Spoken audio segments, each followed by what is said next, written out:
mempelajari SPSS untuk penelitian. Kemudian, izin mengingatkan kembali untuk para peserta yang telah hadir dapat mengganti display name dengan asal instansi underscore nama dan dapat menggunakan virtual background yang telah disediakan.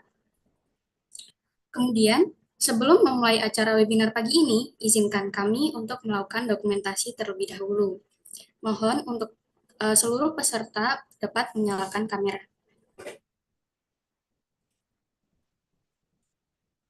Pada hitungan ketiga, kami akan mengambil screenshot untuk setiap slide. 1, 2, 3.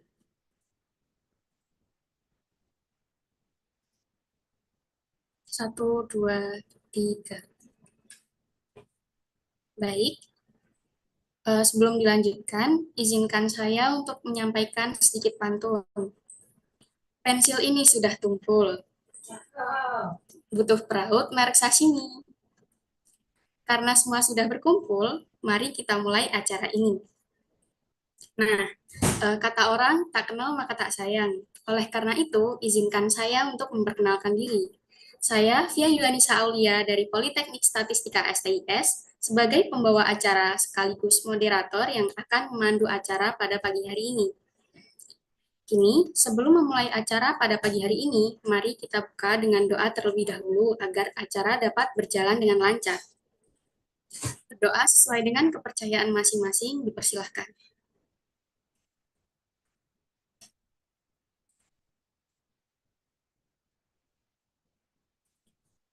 Berdoa dapat dicukupkan. Sekarang kita akan mendengarkan sambutan yang akan disampaikan oleh Pak Budianto SST selaku Koordinator Tim Pojok Statistik BPS Kota Kediri. Kepada Pak Budi dipersilahkan.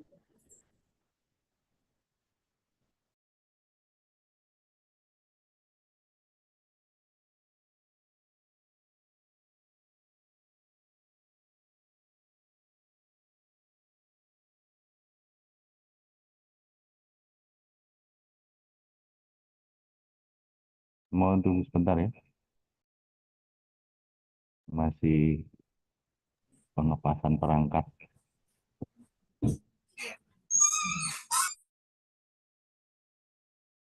Emang lazim ini kamu masuk kak?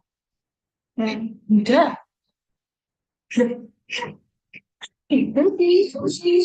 Aku udah tahu. Bisa. Udah? Udah. Apanya? Ya, tes apakah suara saya terdengar? Terdengar. Ya, terima kasih. Terima kasih Mbak Fia yang sudah membawakan acara ini. Assalamualaikum warahmatullahi wabarakatuh. Waalaikumsalam warahmatullahi wabarakatuh. Salam sejahtera, Om Swastiastu, Namo Buddhaya, dan salam kebajikan. Yang kami hormati Kepala BPS Kota Kediri, Pak Parjan, Sivitas Akademi dari Rektor, Dekan, dan rekan-rekan beberapa universitas di Kota Kediri dan Jawa Timur, serta adik-adik mahasiswa yang pada hari ini menjadi peserta webinar Si Ramah Cantik 4. Ya. Marilah kita bersyukur ya, pada hari ini kita masih bisa bertemu kembali dalam acara webinar Si Ramah Cantik 4, yang mana ini merupakan kolaborasi dari BPS Kota Kediri bersama IAIN Kota Kediri. Pada pagi hari ini kita akan menginjakkan materi mempelajari SPSS ya, yang mana dari edisi-edisi serial-serial Si Ramah Cantik sebelumnya itu kami mendapatkan feedback bagaimana kalau acara semacam ini dilakukan yang diperuntukkan mahasiswa yang sangat diperlukan sekali. Contohnya seperti bagaimana mengolah datanya Pak dan analisis Pak. Gitu. Ya, kami tangkap informasinya. Kami akhirnya juga mendapatkan topik ini, tema ini juga dibantu dengan adik-adik mahasiswa STIS yang sedang magang di BPS Kota Kediri. Terima kasih ya atas bantuannya adik-adik yang hari ini berkenan untuk menyampaikan dan menyumbangkan ilmunya untuk teman-teman mahasiswa yang lain. Berikutnya bahwa Si Rahmah Cantik ini merupakan serial gerakan mahasiswa cinta statistik, ya, merupakan jargonnya dari Pojok Statistik IAIN Kediri. Di tahun 2024 ini, Pojok Statistik IAIN Kediri sudah melakukan 3 kali webinar ya, ya ini yang keempat. Monggo untuk teman-teman mahasiswa barangkali materi kali ini mempelajari SPSS ini bisa digunakan sebagai modal atau sebagai ilmu dalam melakukan pengolahan data, melakukan analisis data. Nanti kalau dipaparkan itu bisa menjadi analisis deskriptif atau analisis inference. Nah, nanti silahkan dikomunikasikan dengan pemateri. Nah, nanti untuk para dosen dan para sivitas akademik, mungkin ini bisa menjadi bahan pertimbangan apabila dosen-dosen statistik hendak memberikan tugas kepada para mahasiswanya di mata kuliah statistik atau matematik, bisa eh, menggunakan aplikasi SPSS ini untuk membantu tugas-tugasnya para mahasiswa.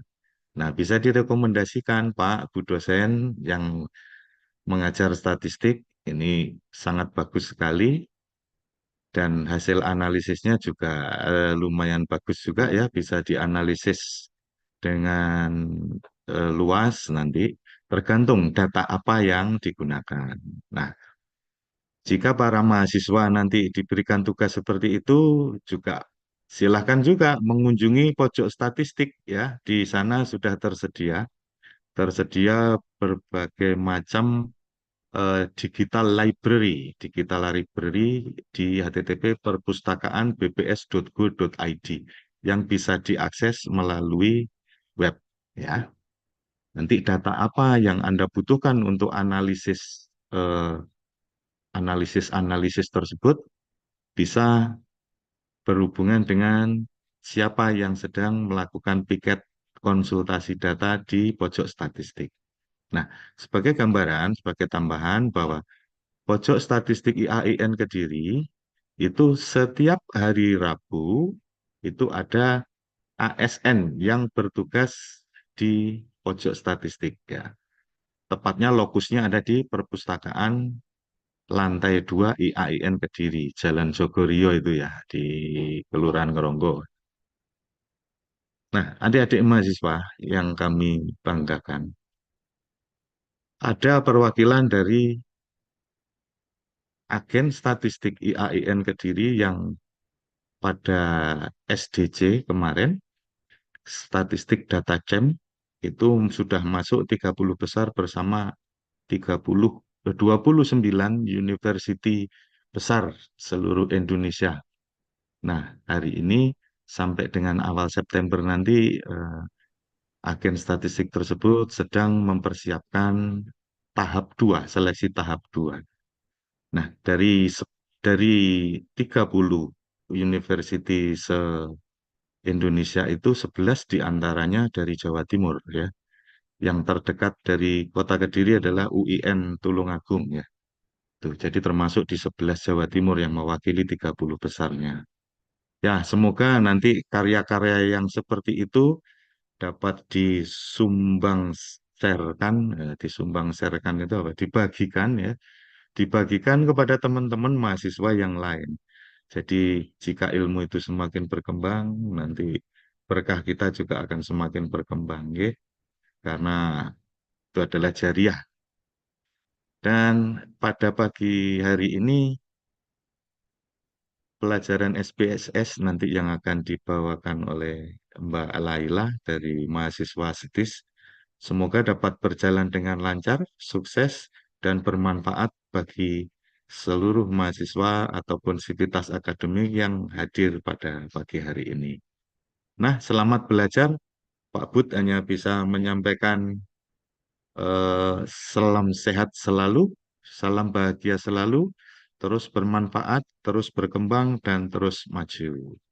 Ya, dengan ini webinar Yuk Mempelajari SPSS untuk penelitian kami buka dengan Bismillahirrohmanirrohim. Ya, wabillahi taufik walidayah, cukup sementara itu kita akhiri. Wassalamualaikum warahmatullahi wabarakatuh. Waalaikumsalam warahmatullahi wabarakatuh. Terima kasih kami sampaikan kepada Pak Budi atas sambutannya. Selanjutnya, kita akan memasuki acara inti dari webinar pagi ini, yaitu pemaparan materi sekaligus sesi diskusi dan tanya jawab. Pemaparan materi ini akan disampaikan oleh teman saya, yaitu Saudari Laila Fakarisma Agustin dari Politeknik Statistika STIS. Sebelum penyampaian materi, izinkan saya memperkenalkan sedikit mengenai Saudari Laila ini.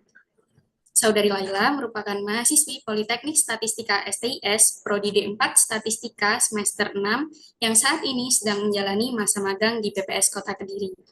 Mari kita sapa sebentar Kak Laila. Halo Kak, gimana kabarnya Kak? Alhamdulillah sehat. Kalau Mbak MC, Alhamdulillah sehat juga Kak.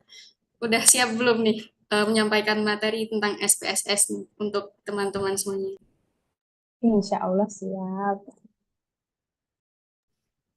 Baik, karena Saudari Laila udah siap, mari kita dengarkan pemaparan materinya. Kepada Saudari Laila, kami persilahkan. Baik, terima kasih Mbak MC atas kesempatan yang diberikan.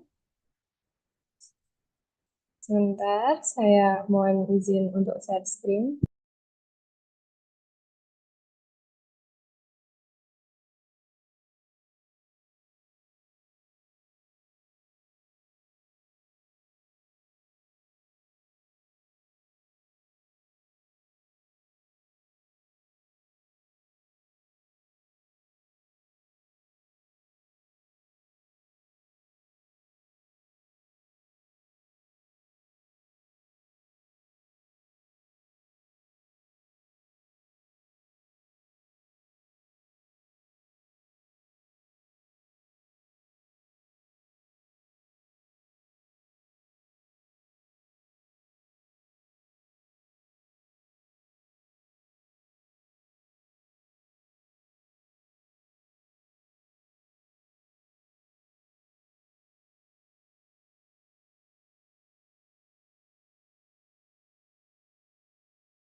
Baik, Assalamualaikum warahmatullahi wabarakatuh. Selamat pagi Bapak, Ibu, dan teman-teman sekalian. Nah, sebenarnya tadi kan sudah diperkenalkan sama Mbak Via, tapi saya mau perkenalan lagi. Nama saya Laila Fakarisma Agustin. Saya adalah mahasiswa Politeknik Statistika STIS yang pada saat ini sedang menjalankan mata kuliah magang di BPS Kota Kediri. Nah, pada acara Siramah Cantik keempat ini, saya diamanahi dan diberikan kesempatan oleh tim pojok statistik BPS Kota Kediri untuk berbagi ilmu mengenai pengolahan data menggunakan SPSS untuk penelitian. Nah, Bapak, Ibu, dan teman-teman sekalian, berhubung saya juga masih belajar terkait pengolahan menggunakan SPSS, intinya pada si Ramah Cantik kali ini, kita saling berbagi ilmu saja, nggih. Baik, untuk Mbak MC, boleh minta tolong untuk share screen materinya.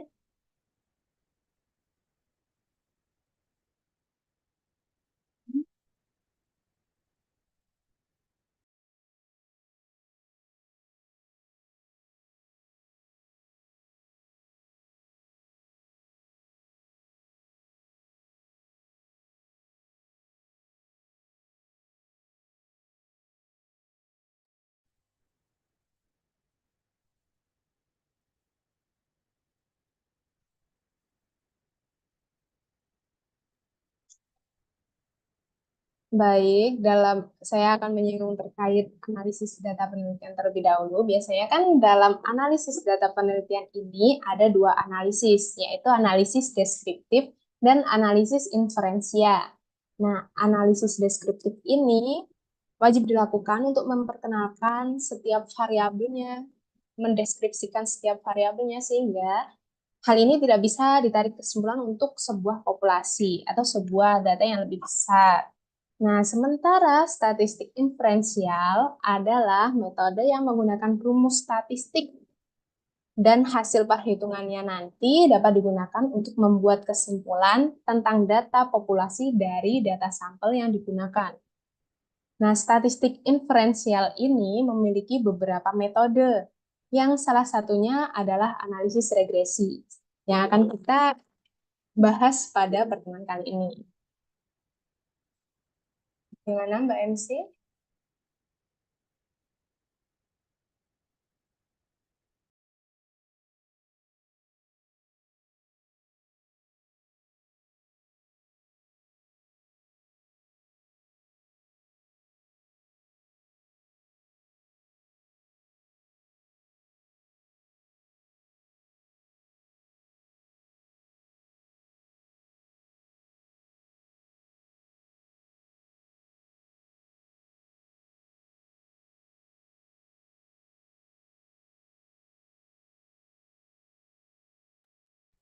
Slide selanjutnya, Mbak.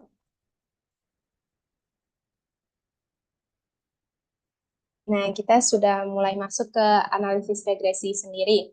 Analisis regresi ini merupakan suatu teknik statistik yang mempelajari pola hubungan antar variabel melalui suatu persamaan matematis, sehingga satu variabel itu dapat diprediksi berdasarkan satu atau lebih variabel yang lain.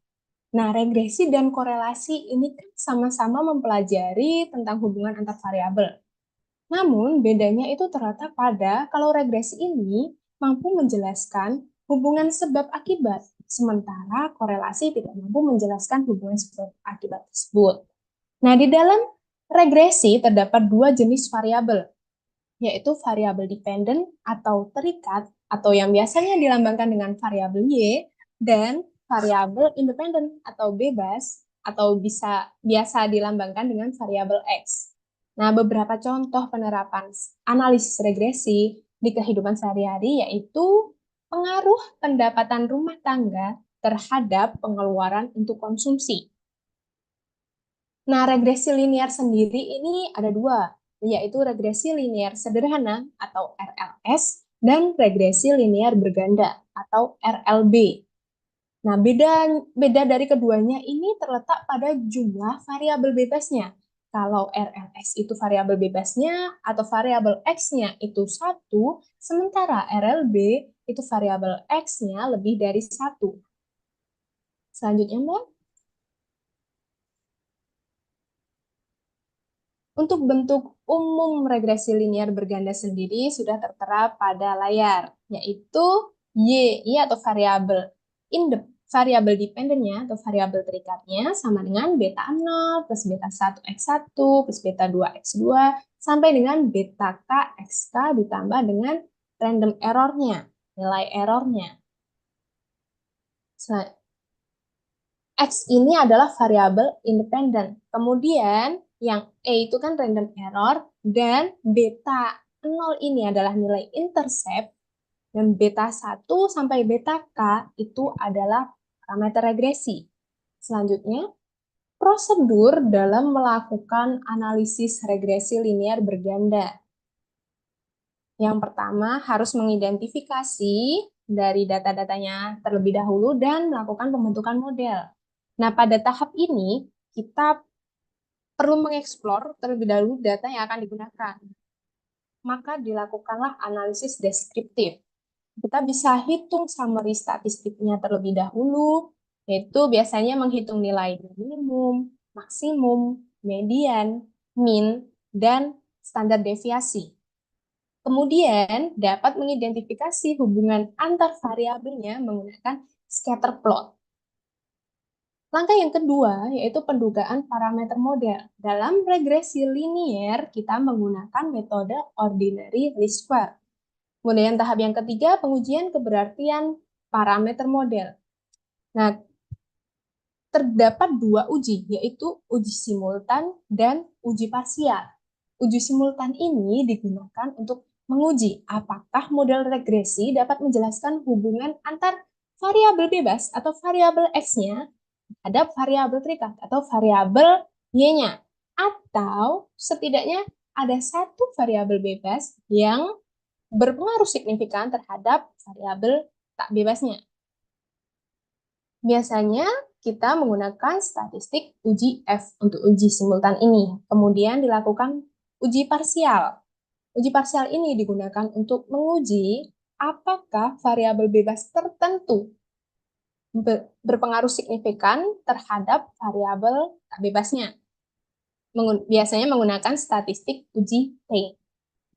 Selanjutnya, kita perlu melakukan pengecekan multikolinearitas dalam model. Multikolinearitas itu apa sih?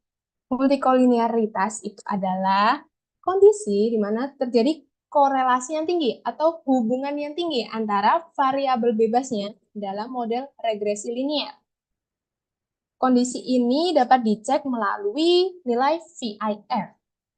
Nah, syarat non-multikolinearitas ini terpenuhi apabila nilai VIF-nya kurang dari 10.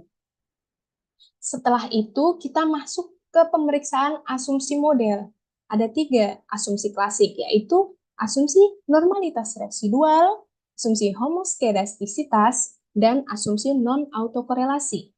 Nah, kalau sudah syarat non-multikolinearitas terpenuhi, maka kita lanjutkan dulu ke uji asumsi normalitas residual. Normalitas residual sendiri yaitu residual dari model yang sudah dibentuk tadi mengikuti distribusi normal. Pemeriksaan asumsi normalitas residual ini dapat dilakukan melalui metode grafis maupun pengujian hipotesis. Bila menggunakan metode grafis, biasanya kita melihat grafik univariat normal ktplot, di mana titik-titiknya itu menyebar di sekitar diagonal utama, maka dapat diasumsikan bahwa error atau residual itu berdistribusi normal. Untuk lebih meyakinkan lagi, dilakukan uji formal. Yang biasa dilakukan itu menggunakan uji Shapiro-Wilk. Setelah itu, kita menguji asumsi yang kedua, homoskedastisitas. Homoskedastik itu berarti varian error bersyarat E bernilai konstan. Pemeriksaan asumsi homoskedastisitas ini dapat menggunakan metode grafis berupa plot antara error kuadrat dengan Y-cap atau diperiksa dengan X manapun. Nah, bila titik-titiknya nanti menyebar tidak beraturan, maka asumsi homoskedastisitas ini terpenuhi. Tetapi bila membentuk pola tertentu, misalnya berbentuk seperti corong, atau mengikuti bentuk diagonal utama, atau melengkung, maka kemungkinan asumsi homoskedastisitanya terlanggar atau terjadi heteroskedastisitas. Nah, untuk lebih meyakinkan lagi, dilakukanlah uji formal berupa uji Park bisa, uji Glatzer bisa, atau uji Bruce-Pager. Kemudian, asumsi klasik yang terakhir itu adalah asumsi non-autokorelasi. Sebenarnya pada data cross-section, itu asumsi autokorelasi ini tidak perlu dicek lagi, karena sudah diasumsikan bahwa antar individu Y ini dapat dinyatakan saling bebas. Nah, tapi kalau data time series atau data runtun waktu itu perlu dilakukan pengecekan non-autokorelasi. Nah, pemeriksaan asumsi non-autokorelasi ini dapat menggunakan metode grafis, yaitu plot antara residual dengan waktu atau urutan amatannya. Nah, untuk uji formalnya ini dapat menggunakan uji Durbin-Watson. Baik, selanjutnya kita akan langsung praktik menggunakan SPSS saja.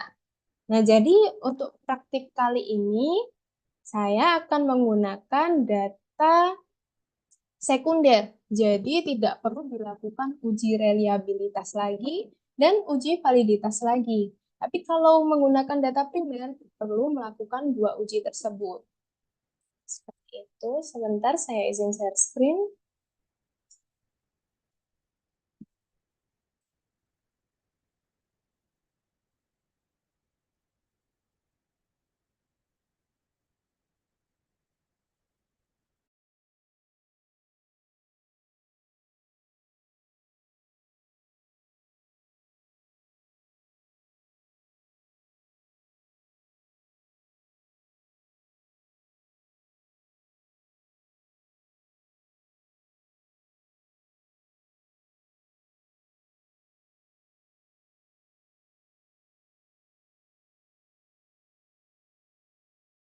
Baik, apakah sudah terlihat SPSS-nya?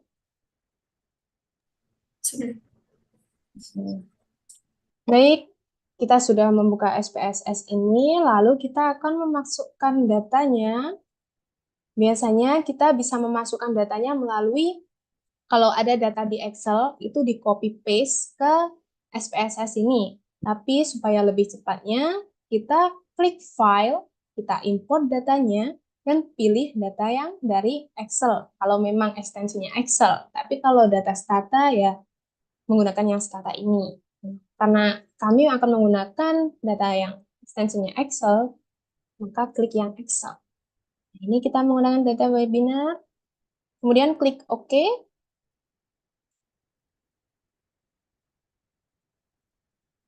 Maka akan muncul jendela atau window seperti ini.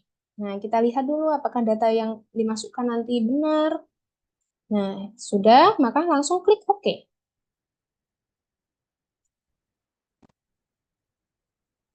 Nah, datanya sudah masuk. Baik, langsung di sini ada dua view, ada data view dan variable view. Untuk data view, kita bisa melihat data yang akan kita gunakan. Lalu untuk variable view, ini lebih ke properti dari data itu sendiri. Nah, kita menggunakan variabel Y atau variabel tak bebasnya, kita menggunakan underweight untuk bayi. Dan X1-nya, variabel bebasnya, kita menggunakan ASI, X2-nya IMD, X3-nya imunisasi, dan X4-nya MPASI. Ini tipe datanya adalah numerik, dengan satuan datanya itu persen semua. Lalu kita coba terlebih dahulu, kita klik Analyze, kemudian Regression, lalu klik Linear. Kita masukkan variabel Y ke kolom Dependent Variable. Dan kita masukkan variabel X1 sampai X4 ke Independent Variable. Selanjutnya di sini kan ada banyak option. Nah, ini kita buka statistik terlebih dahulu. Nah, di sini yang mana saja yang ingin ditampilkan, misalnya estimate, model fit, deskriptif statistiknya nanti, lalu continue. Di plot ini kita bisa masukkan zpred ke variabel X dan xresid ke variabel Y. Ini untuk melihat asumsi homoskedastisitas. Kemudian klik continue. Kemudian kita harus men-save satu variabel baru yang akan dikeluarkan nanti. Kita akan save residualnya. Kita centang yang unstandardized atau residual yang tidak distandarisasi. Kemudian klik continue. Lalu buka option. Di sini tidak ada yang dirubah. Dan style juga di sini tidak ada yang dirubah. Kemudian yang bootstrap juga tidak ada yang dirubah. Kemudian langsung klik OK. Maka keluar output seperti ini. Nah, ini deskriptif statistiknya, hanya mean dan standar deviasi. Kemudian ini korelasinya, korelasi antar variabelnya. Apabila korelasi tinggi, itu mengindikasikan adanya multikolinearitas. Tapi nanti kita lihat dari nilai VIF-nya saja. Nah, ini kita uji simultan terlebih dahulu di output yang ANOVA. Ini ada nilai p-value signifikan. Ini 0,00, yang berarti seperti ini. H0-nya B1, B2, sampai BK, beta K sama dengan 0, atau model yang diajukan tidak dapat menjelaskan hubungan antar variabel.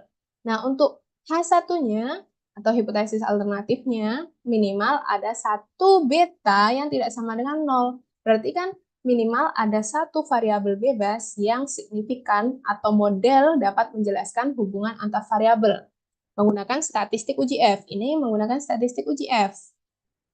Lalu, hipotesis 0 ini akan ditolak apabila nilai p-value-nya kurang dari 0,05. Karena kan kita menggunakan tingkat signifikansi 5%. Maka p-value 0,05 itu dapat menolak hipotesis 0. Dan ini p-value-nya 0,000 sekian. Jadi, keputusannya adalah tolak H0, maka artinya terdapat minimal ada 1 variabel bebas yang signifikan berpengaruh terhadap variabel tak bebasnya. Selanjutnya dilakukan uji parsialnya. Parsial itu kita menguji untuk setiap variabel bebasnya. Nah, kita lihat di sini, variabel X1, ASI ini, apakah dia nilai p-value-nya kurang dari 0,05? Sepertinya tidak, karena di sini 0,052. Lalu kita masuk ke variabel yang kedua, variabel bebas yang kedua. Nilai p-value-nya 0,019. Ini kurang dari 0,05. Berarti keputusannya nanti akan tolak H0. Nah, ketika tolak H0, berarti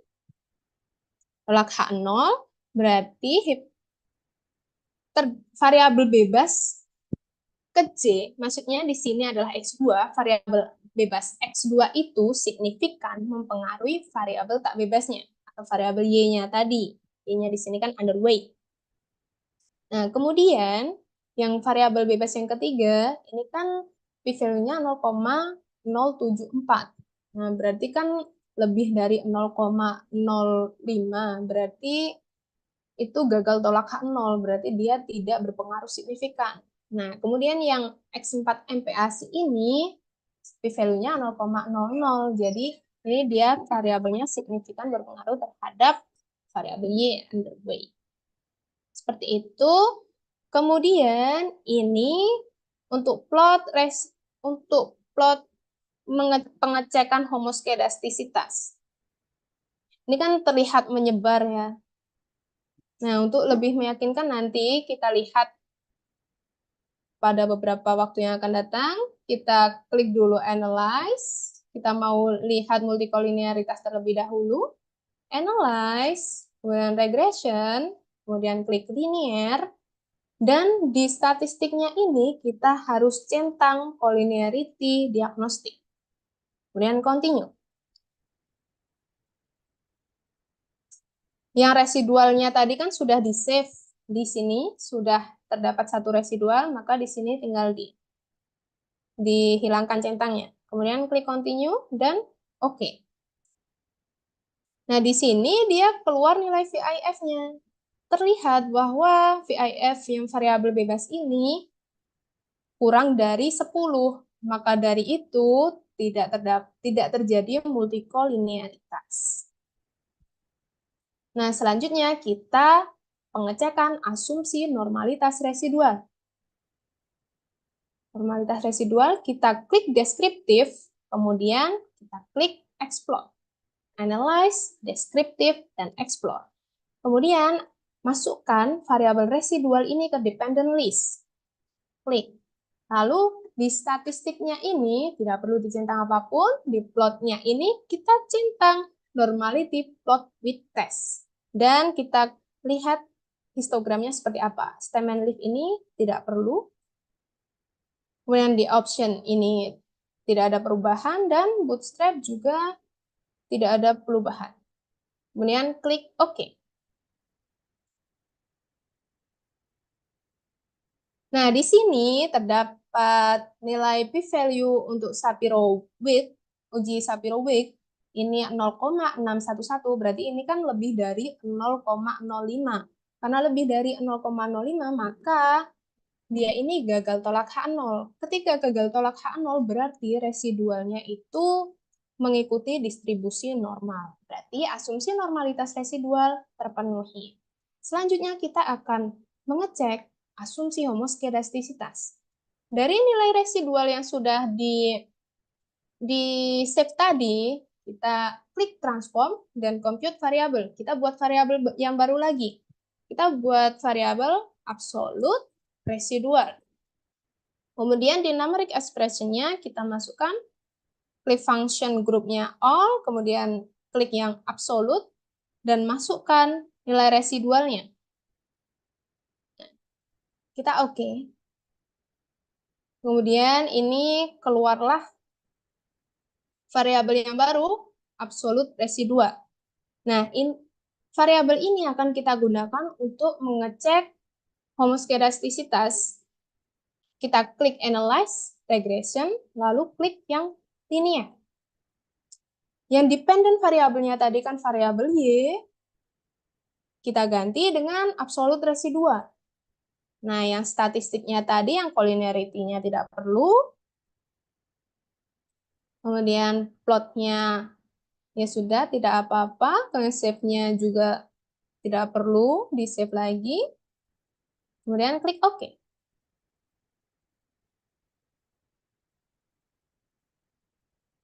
Maka kita buka di output koefisien. Kita lihat, dari nilai p-value-nya tidak ada yang kurang dari 0,05. Jadi, hal ini menandakan bahwa asumsi homoskedastisitas ini terpenuhi. Kemudian, untuk pengecekan non-autokorelasi dapat dilakukan dengan klik analyze, klik regression tadi, kemudian klik linear. Nah, absolute residualnya dikeluarkan dan digantikan dengan variabel Y yang semula, kemudian yang di statistiknya kita centang yang Durbin-Watson. Lalu klik continue. Untuk plot ini juga tidak apa-apa, untuk save ini tidak ada perubahan, option-nya tidak ada perubahan, style-nya tidak ada perubahan, bootstrap juga tidak ada perubahan. Kemudian klik OK.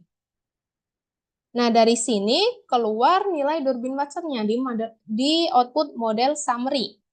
Durbin-Watsonnya 2,248. Nah, ketika nilai Durbin-Watson mendekati 2 atau di sekitar 2, itu menandakan tidak adanya autokorelasi.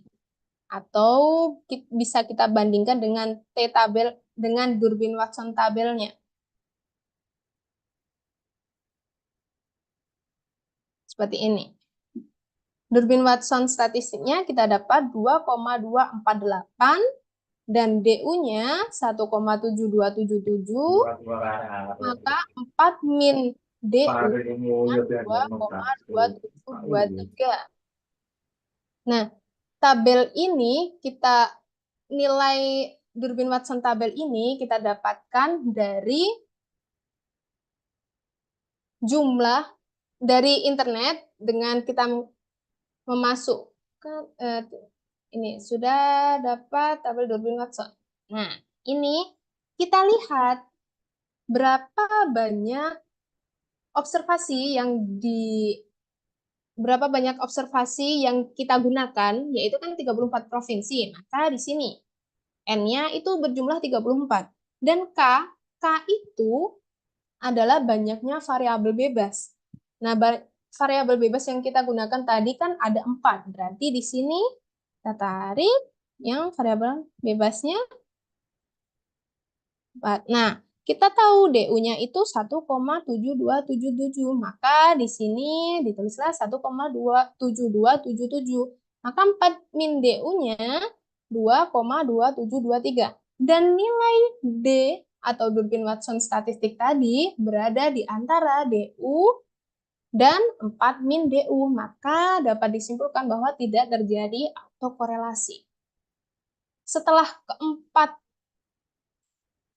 Setelah ketiga asumsi tadi terpenuhi, maka tinggal kita lihat, tinggal kita interpretasikan nilai beta untuk setiap variabel bebasnya.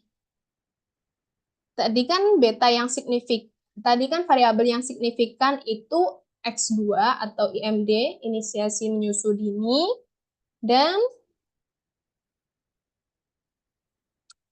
X4 atau MPASI. Nah, yang biasa diinterpretasikan itu adalah variabel yang signifikan berpengaruh terhadap variabel Y saja. Nah, maka dari itu yang akan kita interpretasikan adalah X2 atau inisiasi menyusu dini dan MPASI 4. Dari sini kita bisa lihat nilai betanya X2 itu 0,320. Yang berarti, karena satuannya tadi kan persen semua, yang berarti ketika inisiasi menyusu dini ini naik 1%, maka bayi yang underweight ini akan naik pula sebesar 0,32% apabila variabel yang lain ini dianggap konstan.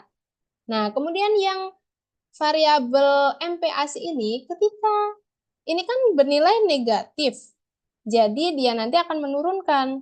Nah, maka dari itu ketika nilai MPASI ini naik sebesar 1%, maka akan menurunkan persentase underweight bayi ini sebesar 0,441% apabila variabel yang lainnya diasumsikan konstan.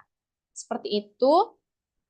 Saya rasa untuk praktikumnya sudah cukup sekian. Maka dari itu saya izin untuk stop share. Dan terima kasih kepada Bapak, Ibu, dan teman-teman semua yang sudah memperhatikan dan menyempatkan waktunya. Dan wassalamualaikum warahmatullahi wabarakatuh. Saya kembalikan lagi ke Mbak MC. Waalaikumsalam warahmatullahi wabarakatuh. Terima kasih atas pemaparannya yang sangat luar biasa dari Saudari Laila ini. Pemaparan tadi memberikan wawasan yang sangat berharga yang dapat diaplikasikan dalam penelitian maupun skripsi teman-teman sekalian nih. Baik, untuk selanjutnya akan dilakukan sesi tanya jawab dan diskusi terkait materi yang telah disampaikan oleh Saudari Laila tadi. Bagi teman-teman maupun Bapak Ibu yang hadir pada pagi hari ini, jika memiliki pertanyaan, dapat langsung menyalakan fitur raise hand, ataupun dapat mengajukan pertanyaan melalui kolom chat, ataupun dapat mengakses melalui link yang sudah dikirimkan di kolom chat juga.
Ini ada satu pertanyaan masuk melalui kolom chat saya secara langsung. Ini dari Nazwa dari 3278. Ini bertanya mengenai bagaimana kalau asumsi residualnya itu terlanggar, Kak? Kalau nggak normal gitu. Baik, terima kasih atas pertanyaannya. Saya izin menjawab. Kalau residualnya itu tidak normal, maka kita bisa lihat di variabel Y-nya. Apakah ada pencilan? Kalau ada sedikit pencilan, maka kita bisa mengeluarkan pencilan tersebut dari datanya. Kalau sedikit, nah kalau banyak pencilannya, maka kita dapat melakukan transformasi. Supaya ya apabila tidak memenuhi secara mutlak asumsi normalitas residual, maka setidaknya kita bisa near normality atau mendekati normal. Seperti itu. Mungkin itu saja. Apakah ada pertanyaan lain dari mungkin peserta lain dapat langsung diajukan. Terima kasih untuk Kak Laila atas jawabannya juga Kak. Oke, sama-sama.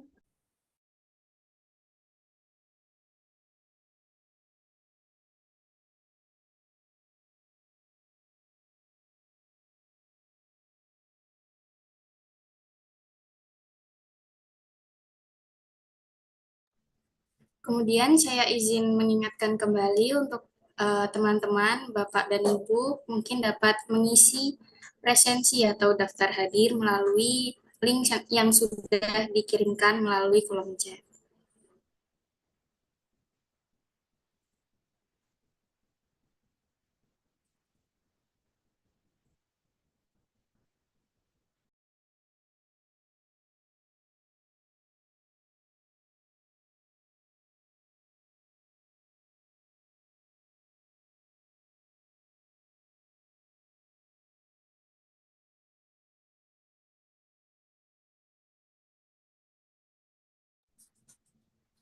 Bagi peserta lain, jika ingin mengajukan pertanyaan, dipersilahkan, akan kami tunggu sampai jam 10.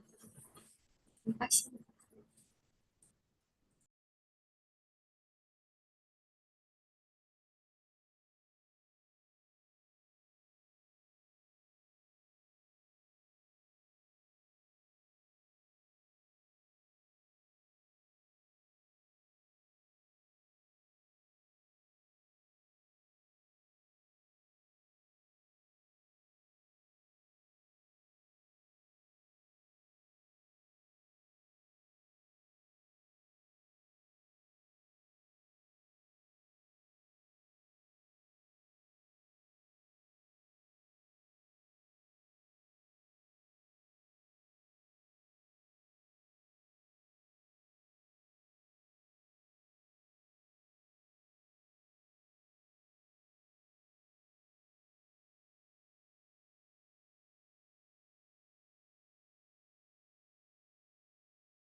Mungkin ini sudah menunjukkan waktu di jam 10.00. Serangkaian acara telah kita lewati karena tadi telah dibuka dengan doa, maka mari kita tutup acara ini dengan doa pula. Berdoa menurut kepercayaan masing-masing, dipersilahkan.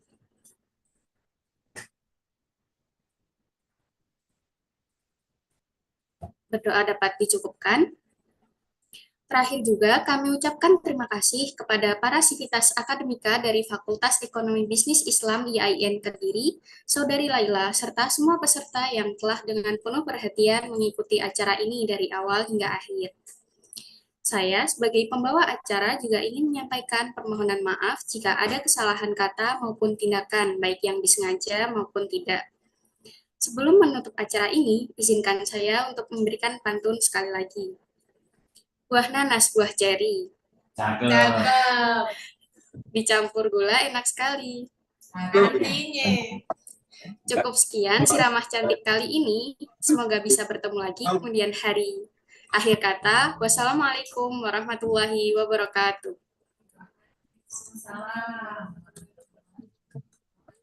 Untuk seluruh peserta dapat dipersilahkan untuk meninggalkan ruang Zoom meeting ini.